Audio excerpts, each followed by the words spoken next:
세상이 참 복잡다단하죠. 어떻게 이해해야 될지, 또 순간순간 무엇을 선택해야 될지 참 많이 우리 힘들게 할 때가 참 많습니다. 근데요, 성경은 세상을 그렇게 복잡하게 말하지 않습니다. 세상은 제멋대로 흘러가는 곳이 아니라 하나님이 만드시고 하나님이 다스리시는 곳이라고 분명히 말합니다.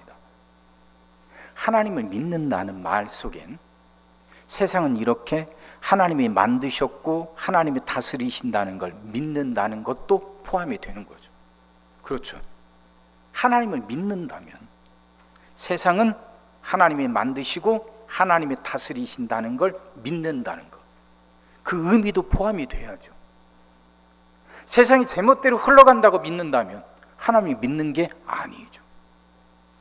그럼 세상을 하나님이 만드셨고 하나님이 다스리신다는 걸 믿는다면 세상을 보는 우리의 눈, 관점, 세상을 대하는 우리 태도들, 이게 많은 것이 달라집니다. 변화가 됩니다. 세상이 너무 복잡하다고 생각하니까, 그러니까 제멋대로 흘러간다고 생각하니까 불안하고 두려운 거 아닙니까? 그 불안, 두려움이 우리를 굉장히 힘들게 하잖아요. 순간순간 선택할 때 올바른 선택을 가로막게 되고, 올바른 걸 선택하지 못하니까 여러 가지 것들이 뒤틀리면서 힘들어지는 거 아닙니까? 근데 세상을 하나님이 만드셨고 다스리신다는 걸 분명히 믿으면 달라져요. 그렇게 세상은 그렇게 불안하기만 하고 두렵기만 한 것은 아닙니다. 하나님이 다스리신다. 가장 비근한 예로 세상을 하나님이 만드셨고 하나님이 다스리신다고 생각하면 세상은 굉장히 풍성한 곳이라는 게 믿어지고 그렇게 생각되지 않습니까? 보통 사람들은요, 세상이 한정적이고 제한되어 있다 생각합니다. 마치 큰 이렇게 파이처럼 세상의 모든 자원들이 한정이 되어 있다 보니까 누군가가 많이 가져가면 그만큼 자기 몫이 줄어든다고 생각하죠. 피자 한 판을 생각해 보세요. 여러 조각을 나눴습니다. 여럿이 먹는데 그 사람이 먹으면 자기가 먹을 몫이 그만큼 줄어드는 거잖아요. 그렇게 생각하니까 시기하고 질투하게 되죠. 근데 세상은 그런 것이 아니라 모든 것을 다 하실 수 있는 하나님이 만드신 풍성한 곳이다. 그렇게 여겨지고 그렇게 믿는다면 더 이상 시기하고 질투하지 않게 돼요. 다른 사람이 아무리 많이 가져가도 내 목숨이 여전히 남아있다고 여기는 거죠. 왜? 세상은 한정된 것이 아니니까. 무한한 곳이고 무궁무진하신 곳이고 풍성한 곳이니까 다른 사람이 아무리 많이 가져가도 내 몫은 여전히 남아있는 거예요. 그러니까 창세기 1장 28절 하나님이 아담과 하와를 만드시고 맨 먼저 말씀해 주시잖아요. 명령하시잖아요. 생육하고 번성하고 땅에 충만하라고. 그게 무슨 의미겠어요? 생육하고 번성하라는 거 단순히 애를 많이 낳으란 이야기가 아니죠. 삶의 모든 분야, 모든 영역을 풍성하게 살아가라는 거예요. 왜? 하나님이 세상을 그렇게 만드셨기 때문인 거죠. 하나님이 세상을 그렇게 풍성하게 만드셨기 때문에 우리에게 맨 먼저 그 명령을 하시는 거예요. 너희는 세상 속에서 생육하고 번성하며 땅에 충만하게 살아라. 내가 세상을 그렇게 만들었으니까. 이게 믿어지면 다른 사람이 아무리 많이 가져가도, 다른 사람이 아무리 잘 돼도 시기하거나 질투하지 않아요. 오히려 그들을 진심으로 축하해 주고 오히려 그들을 진심으로 칭찬해 줄 수 있게 돼요. 내 몫은 언제나 충분하니까. 자, 이렇게 생각해야 되고 세상을 하나님이 이렇게 만드셨는데 우리는 보통 그 생각을 하지 못하고 살아갈 때가 참 많고 그 생각을 하지 못하고 살아가는 사람들이 참 많습니다. 그건 무엇 때문인가? 오늘 본문은 이렇게 말해요. 육신의 생각과 영의 생각이 있기 때문이라는 거죠. 육신의 생각과 영의 생각. 여기서 말하는 육신이라고 하는 건 단순히 우리 몸뚱아리, 그리고 이 몸이 갖고 있는 욕구, 욕망, 이것만을 말하는 게 아니에요. 그러니까 육신을 갖고 있는 인간들이 자기 중심으로 살아가는 거, 이걸 말하는 거예요. 자기 중심으로 살아가니까 하나님과 결국 원수 맺게 되죠. 하나님 뜻보다도 자신의 뜻, 하나님의 생각보다도 자신의 생각이 우선이니까, 그러니까 결국 하나님과 원수 맺게 되죠. 근데 하나님이 만드신 세상 속에서 하나님과 원수 맺고 살아가는 사람이 복되게 살 수 있겠어요? 없잖아요. 그러니까 그 길은 결국 어디로 가요? 사망으로 가는 거예요. 그 말씀이 6절 아닙니까? 육신의 생각은 사망이요 영의 생각은 생명과 평안입니다. 영은 말 그대로 하나님 중심으로 살아가는 거죠. 그럼 이제 여기서 말하는 생각이란 게 뭐냐? 단순히 우리가 머릿속으로 떠오르는 어떤 상념, 이것만을 말하는 게 아니라 여기서 쓰는 사망이라는 단어가 히브리 말로 프로네오라는 단어인데, 이건 이렇게 생각하면 돼요. 삶의 지향성, 오리엔테이션, 지향성, 방향성, 이렇게 생각하면 돼요. 또 다르게 말하면 운영 체계, 컴퓨터, 핸드폰, 나름대로 운영 체계가 있잖아요. 그 많은 기능들이 있는데 그 기능들이 제각각 움직이는 게 아닙니다. 그 기능들을 하나로 통합해서 움직이게 만드는 체계가 있어요. 그걸 운영 체계라고 하죠. 생각이 그 말이에요. 우리의 삶이 어떻게 이루어졌고 어떻게 이게 움직이는지 나름대로 생각들, 그런 체계를 갖고 있는데, 그 체계를 우리는 그게 생각이라 말하고, 어떤 사람은 그래서 육신의 생각을 갖고 살아가는 사람이 있는가 하면 영의 생각을 갖고 살아가는 사람이 있다는 거예요. 육신의 생각을 갖고 살아가는 사람은 언제나 자기가 중심이에요. 그러니까 삶의 모든 것이 그 사람의 삶을 이끌어가는 그 운영 체계가 언제나 자기가 중심이에요. 영의 생각을 따라 살아가는 사람은 언제나 생각의 그 중심에 하나님이 있어요. 그 삶의 중심에 언제나 하나님이 있고, 그래서 하나님이 원하시는 것을 따라가는 그런 삶, 그런 방식을 따라가는 사람이죠. 이렇게 삶은 둘로 나뉜다는 겁니다. 그럼 이 삶의 대표적인 인물들이 누군가, 그걸 보면 육신의 생각이 뭐고 영의 생각이 뭔지, 그 운영 체계가 어떻게 다른지 이해가 되겠죠. 먼저 육신의 생각을 따라오면 삼손이라는 사람 한번 생각해 보세요. 삼손, 나실인입니다. 나실인이라 하는 건 태어날 때부터 구별된 사람이다 하는 거예요. 그래서 이렇게 나실인으로 태어나면 평생 머리에 칼을 대지 않아요. 머리카락을 자르지 말아야 되고 독주를 마시지 말아야 됩니다. 그들은 태어날 때부터 구별이 되었으니까. 하나님은 삼손을 그렇게 구별하셨고 삼손에게 막강한 힘을 주셨죠. 낙이 턱뼈 하나 갖고 수천 명을 때려 죽일 만큼 엄청난 힘을 주셨죠. 태어날 때부터 하나님부터 정말 좋은 것을 받고 태어난 사람. 근데 그 삼손의 삶이 어떻습니까? 그 좋은 힘, 좋은 능력을 갖고 삼손은 평생 여자 뒷공문이나 쫓아다니잖아요.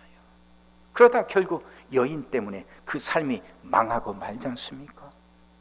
자기는 사랑한다고 여겼던 여인에게 배신당해서 그 힘의 비밀을 발설하게 되고, 그래서 머리카락이 다 깎여 힘을 잃고 눈알마저 뽑혀서 앞을 못 보는 장님이 되고, 옥에 갇혀서 죄수의 신분으로 마치 서커스판의 광대처럼 구경거리가 되고 조롱거리가 되어 살아가다가 결국 삶을 마치게 되지 않습니까? 왜 그래요? 그 삼손이란 사람의 삶의 운영 체계가 바로 육신의 생각을 쫓는 것이었기 때문인 거죠. 육신의 생각, 자기 욕구, 자기 바람, 이것만 쫓아요. 그러다 보니까 태어나서는 다른 사람은 꿈도 꾸지 못할 엄청난 능력, 엄청난 은혜를 받고 태어났지만 그 삶은 종국에는 그렇게 비참하게 끝나고 만단 말이죠. 반면에 영의 생각을 쫓는 사람들, 대표적인 인물 뽑으라면 룻기서에 나오는 룻이란 여인 한번 생각해 보세요. 그 과부 셋이 살았단 말이에요. 시어머니 나오미도 룻이고, 첫째 동서도 나오미도 과부고, 첫째 동서도 과부고, 둘째 며느리 그 룻도 과부죠. 시어머니 나오미가 이제 고향으로 돌아간다 그럽니다. 그러니까 이 첫째는 이제 눌러 앉지만 둘째 룻은 끝까지 따라간다고 고집을 피우거든요. 시어머니가 생각해도 앞이 막막해요. 지금 그들이 살고 있는 것이 모압입니다. 룻의 고향이에요. 그러면 친정 식구들이 있지 않습니까? 그럼 거기에 남아 있는 것이 룻에게는 훨씬 나은 거 아닙니까? 시어머니가 간다고 하는 거 베들레헴 이스라엘 땅이란 말이에요. 이스라엘 사람들은 선민 사상이 굉장히 특출하잖아요. 그래서 이방인들은 사람으로도 여기지 않지 않습니까? 그런 곳이에요. 시어머니를 따라가지만 룻은 이방 여인, 모압 여인이란 말입니다. 가봐야 환영받지 못하는 곳이고 짐승 취급받는 곳이에요. 그곳을 따라가겠다고 고집을 부리는 겁니다. 이해가 안 되잖아요. 마침 갔을 때 추수철이 돼서 그나마 먹고 살아갈 수 있었어요. 추수철이 되면 추수할 때 바닥에 떨어진 곡식들은 주워가는 게 아닙니다. 이게 이스라엘 법이에요. 그러니까 자기 땅이 없고 농사도 못 짓는 사람은 그렇게 추수하는 곳에 찾아가서 땅바닥에 떨어진 곡식을 주워다 먹을 수 있었거든요. 그때 마침 추수철이라 그렇게 곡식을 주워다 먹지만 추수철이 1년 내내 계속됩니까? 추수철 끝나고 나면 앞길이 막막해요. 살아갈 방법이 없어요. 그건 그냥 일용직이란 말이에요. 일용직. 그런 곳에 따라간다고 나서요. 시어머니가 그러지 말라고 막는데도. 근데 결국은 그렇게 따라 나서서 어떻게 됩니까? 추수철이 끝나기 전에 룻은 그 보아스라는 남자를 만나서 결혼하고 자녀를 낳아서 다윗의 선조가 되어서 복되게 살아가잖아요. 비근한 애로 이렇게 삼손의 삶과 룻의 삶이 이렇게 나뉘잖아요. 삼손의 삶이란 건 자기 중심. 그게 육신의 생각이요. 하나님과 상관없이 자기가 원하는 것, 자기가 바라는 것, 이것만 쫓는 삶. 그 삶은 처음 시작할 때 참 많은 것을 갖고 시작했지만 그 삶은 빈털터리, 아니 오히려 조롱당하고 수모당하는 삶으로 끝나요. 근데 영의 생각을 쫓는 삶은 사람들이 보기에 참 어리석어 보입니다. 말도 안 되는 선택이에요. 그래서 힘들고 고생할 게 뻔한데 마지막은 다르거든요. 다윗의 선조가 돼요. 그 큰 영광을 누려요. 다윗의 선조가 된다는 것도 무슨 말입니까? 예수 그리스도의 선조, 예수 그리스도의 족보에 올라가는 큰 영광을 누린다는 말 아닙니까? 이렇게 달라요. 육신의 생각을 쫓는 삶과 영의 생각을 쫓는 삶이 이렇게 다른 거죠. 사랑하는 성도 여러분, 여러분 어떠셔요? 여러분들은 지금 무엇을 쫓고 있는 것, 어떤 길을 쫓고 있는 것 같습니까? 사람은요, 참 이렇게 복잡한 존재들입니다. 그래서 겉모습만 갖고는 그 사람을 다 판단할 수는 없어요. 그러니까 열 길 물속은 알아도 한 길 사람 속은 모른다는 말이 나오지 않겠어요? 그래서 나왔겠죠. 사람들에게는 무의식이라는 게 있습니다. 무의식. 내가 의식할 수 없고 내가 깨달을 수, 알아챌 수 없는 의식이 우리 안에 있다는 거죠. 그것이 굉장히 큽니다. 빙산의 일각이란 말 아시죠? 빙산의 일각. 겉으로 드러난 것은 물속에 잠겨 있는 것에 비하면 정말 작은 거라는 거. 우리 인간이 그래요. 그래서 겉으로 보기에는 참 점잖아 보이고 참 도덕적이고 윤리적인 것 같은데 어느 순간 이해할 수 없는 일을 하고 행동하거든요. 그럼 그 안에 내면에 있는 그 무의식이 바르지 않다는 거죠. 무슨 말을 하냐? 육신의 생각을 쫓는 사람들의 삶이 이렇다는 거예요. 겉으로 보기에는 참 그럴듯해 보입니다. 점잖하고 윤리적이고 도덕적으로 보여요. 언제나 하나님 없이 자기 중심으로 살아가는 사람들. 근데 그들 내면에는 우리도 그 자신도 미처 깨닫지 못할 엄청난 악이 도사리고 있거든요. 그걸 성경은 이렇게 말합니다. 갈라디아서 5장 19절에서 21절 말씀입니다. 육체의 일은 분명하니 곧 음행과 더러운 것과 호색과 우상 숭배와 주술과 원수 맺는 것과 분쟁과 시기와 분냄과 당 짓는 것과 분열함과 이단과 투기와 술 취함과 방탕함과 또 그와 같은 것들이라. 전에 너에게 경계한 것 같이 경계하노니 이런 일을 하는 자들은 하나님의 나라를 유업으로 받지 못할 것이요. 그래요. 육신의 생각을 쫓는 사람들 삶, 다시 말하면 자기가 중심인 삶을 살아가는 사람들 속에, 그 무의식 속에 이런 것들이 도사리고 있다는 거죠. 그게 음행, 더러운 것, 호색, 우상숭배, 주술, 원수 맺는 것, 분쟁, 시기, 분냄, 당짓는 것, 분열함, 이단, 투기, 술 취함, 방탕함, 이런 것. 내가 의식하지 못하고, 아니야, 내가 누군데, 난 누구보다도 점잖고, 난 누구보다도 윤리적이고 도덕적인데 이런 것들이 내 안에 있을 수가 없어?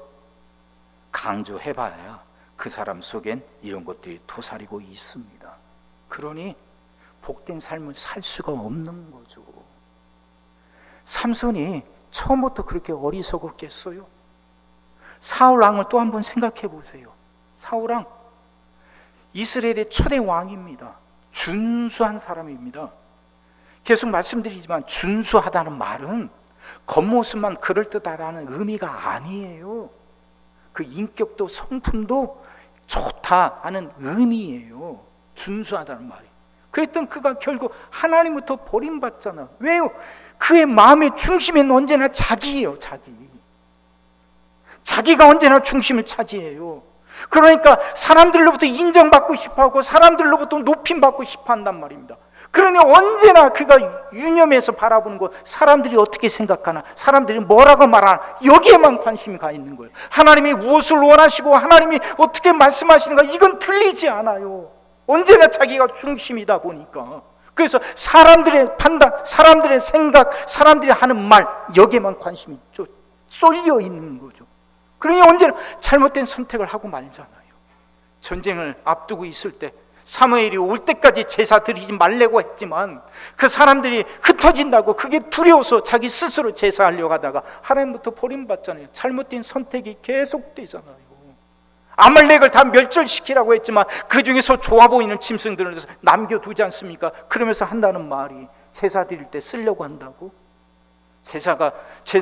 제사보다 순종이 더 나오는데 자기 중심에 언제나 자기만 있단 말이에요.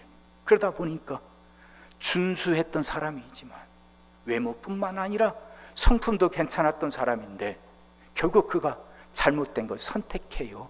사망의 길로 인도된단 말이죠.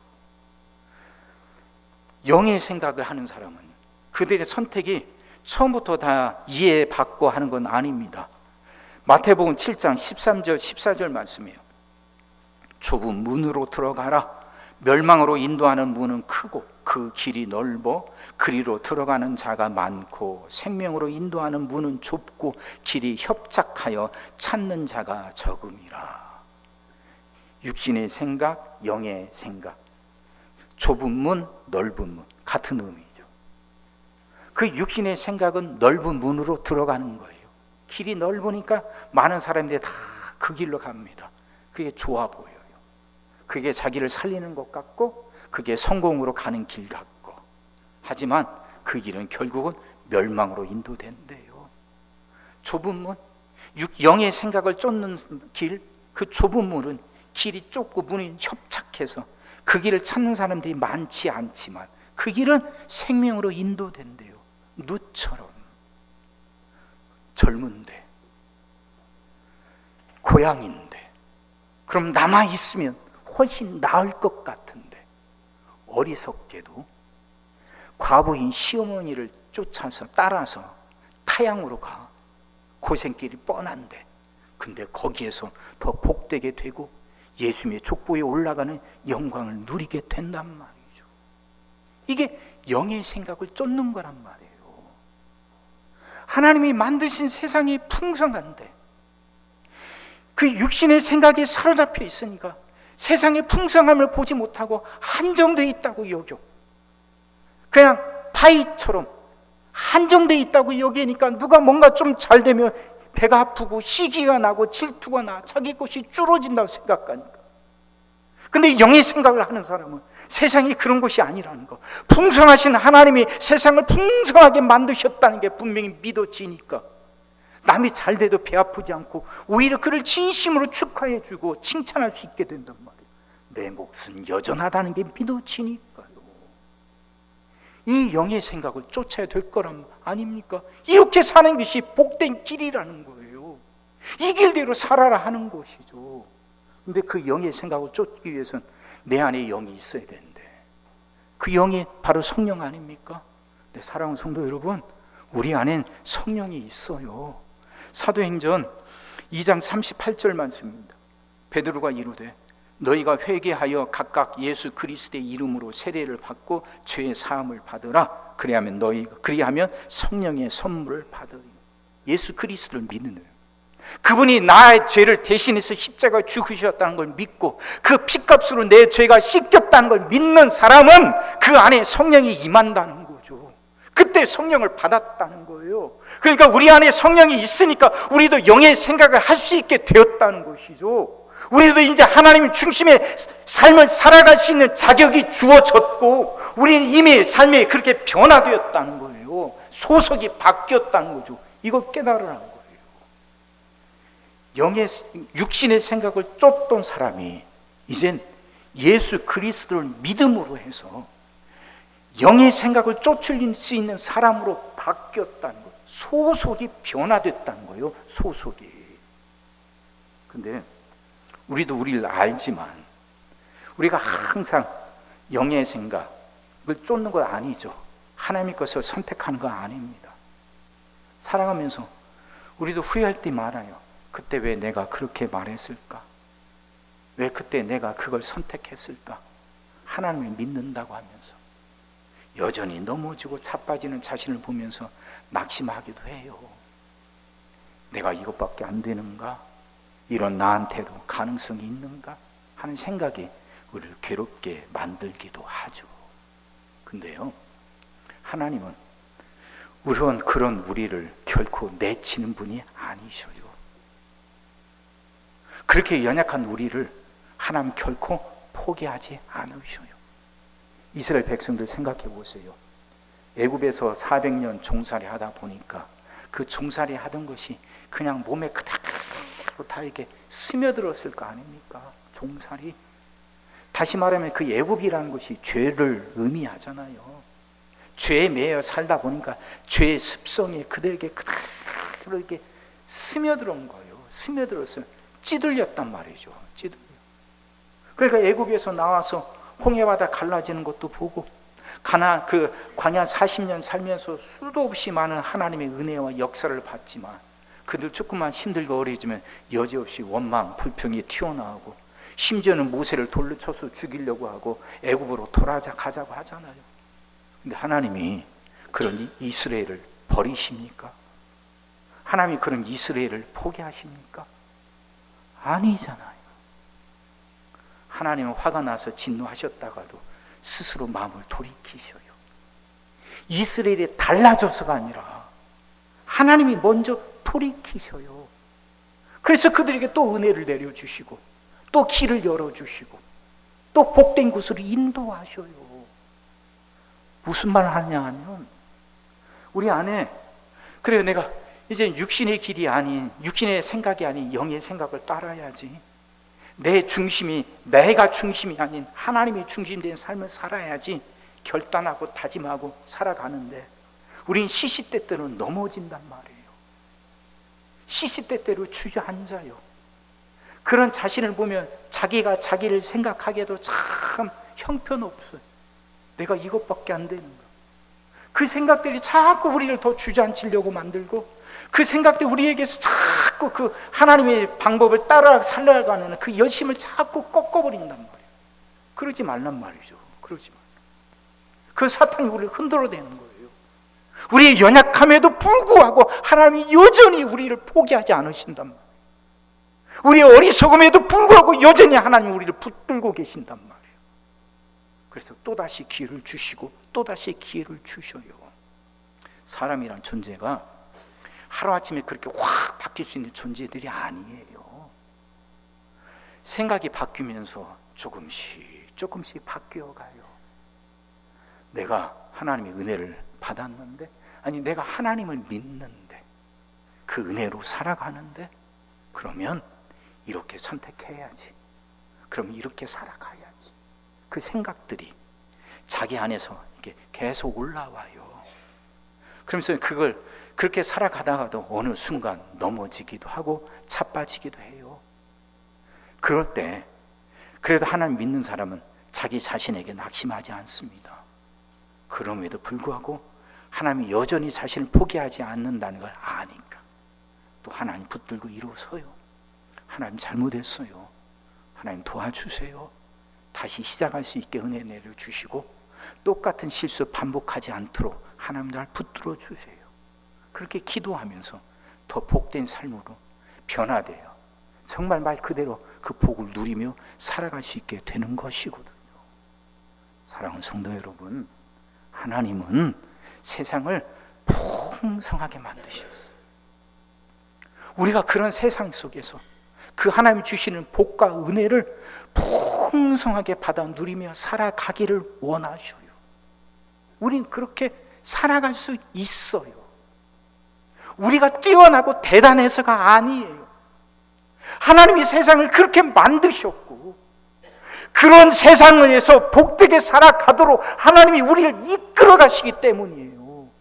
하나님이 우리를 그렇게 붙들고 그런 삶으로 우리를 인도해 가시기 때문이에요. 그러면 이젠 우리도 그 하나님을 따라 살아가야죠. 그러기 위해서 이제 우리 생각을 바꿔보잔 말이에요. 육신의 생각에서 영의 생각으로, 언제나 자기가 중심이 되어 살던 삶에서 하나님이 중심이 되시는 삶으로 바꿔보잔 말이에요. 바꿔보자고. 이 길이 있어요. 근데 우리는 이미 그렇게 살아갈 수 있도록 하나님이 우리를 부르셨어요. 우리의 소속이 이미 바뀌었단 말입니다. 전엔 죄에 소속되어 있던 우리들이 이제 영의 소속이 됐어요. 왜? 예수 그리스도를 믿었기 때문입니다. 예수 그리스도가 나를 위해서 죽으셨다는 걸 믿기 때문입니다. 사순절이라는 게 그래야 우리의 죄 때문에 돌아가신 예수 그리스도를 생각하는 기간이죠. 그러면 그 생각의 결과가 뭐겠습니까? 계속해서 죄책감만 갖고 살아라 하는 거겠어요? 아니에요. 예수님이 죽으심으로 해서 우리에게 새롭게 주어진 새로운 삶을 보라는 거죠. 그걸 보라는 거예요. 그 새로운 삶을 보기 위해서는 자기가 누구인지 알아야 되니까, 자기가 얼마나 어리석은 죄인지 깨달아야 되니까 죄를 이야기하는 것이지, 죄에 매여서 그 죄책감으로 괴롭힘 당하며 살아가라는 게 아니란 말이에요. 그 죄를 씻어서 우리에게 새롭게 주신 새로운 삶, 영의 생각을 쫓아가는 풍성한 삶, 그런 삶을 살으라고 우리의 소속을 바꿔주신 거예요. 그럼 이젠 결단합시다. 이제 결단합시다. 내가 중심이 되는 삶이 아니라 하나님이 중심이 되는 삶. 그래서 내가 무엇을 선택해야 하나님이 더 기뻐하실까? 내가 무엇을 해야 하나님이 더 좋아하실까? 이 생각을 하면서 선택하고 결정하며 살아가는 삶. 이건 몇몇 사람들만 하는 게 아니에요. 누구나 다 그렇게 할 수 있고 누구나 다 그렇게 해야 되는 거예요. 그 삶이 복된 삶입니다. 왜? 그건 영생으로, 생명과 평안으로 인도되는 길이니까. 말씀이 이해가 되시죠? 사랑하는 성도 여러분, 하나님이 우리에게 주시겠다고 하는 거예요. 그럼 그걸 받아 누려야지. 받아 누려야지. 이 풍성한 복을 주시겠다고 말씀하시는데, 그러려면 육신의 생각을 떠나서 영의 생각을 따르라고 말씀하시는데, 그럼 그 말씀에 따라야지. 주시겠다는 걸 받아 누리며 살아야지. 그 은혜가 여러분 모두에게 넘치기를 주의 이름으로 축원합니다. 기도하겠습니다. 사랑의 주님, 말씀이 이해가 되게 하시고 깨달아지게 하시고 은혜가 되게 하여 주옵소서. 하나님이 세상을 어떻게 만드셨는지 이젠 분명히 깨달아 알게 하여 주옵소서. 세상은 제멋대로 흘러가는 곳이 아니라 하나님이 만드셨고 하나님이 다스리시는 곳이라는 것. 풍성하신 하나님이 풍성한 삶을 살 수 있도록 세상을 그렇게 만드셨다는 거예요. 이제 분명히 깨달아지게 하시사 이제 모든 성도들이 육신의 생각을 쫓는 삶에서 돌이켜 영의 생각을 쫓는 삶을 살아가게 하여 주옵소서. 자기가 중심이던 삶에서 돌이켜 하나님이 중심이 되는 삶으로 살아가게 하여 주옵소서. 주여, 그렇게 이 변화가 우리 안에 일어나게 하여 주옵시고 이 변화를 통해 모든 성도들이 풍성하고 복된 삶을 살아가게 하여 주시옵소서. 예수님의 이름으로 기도하옵나이다. 아멘.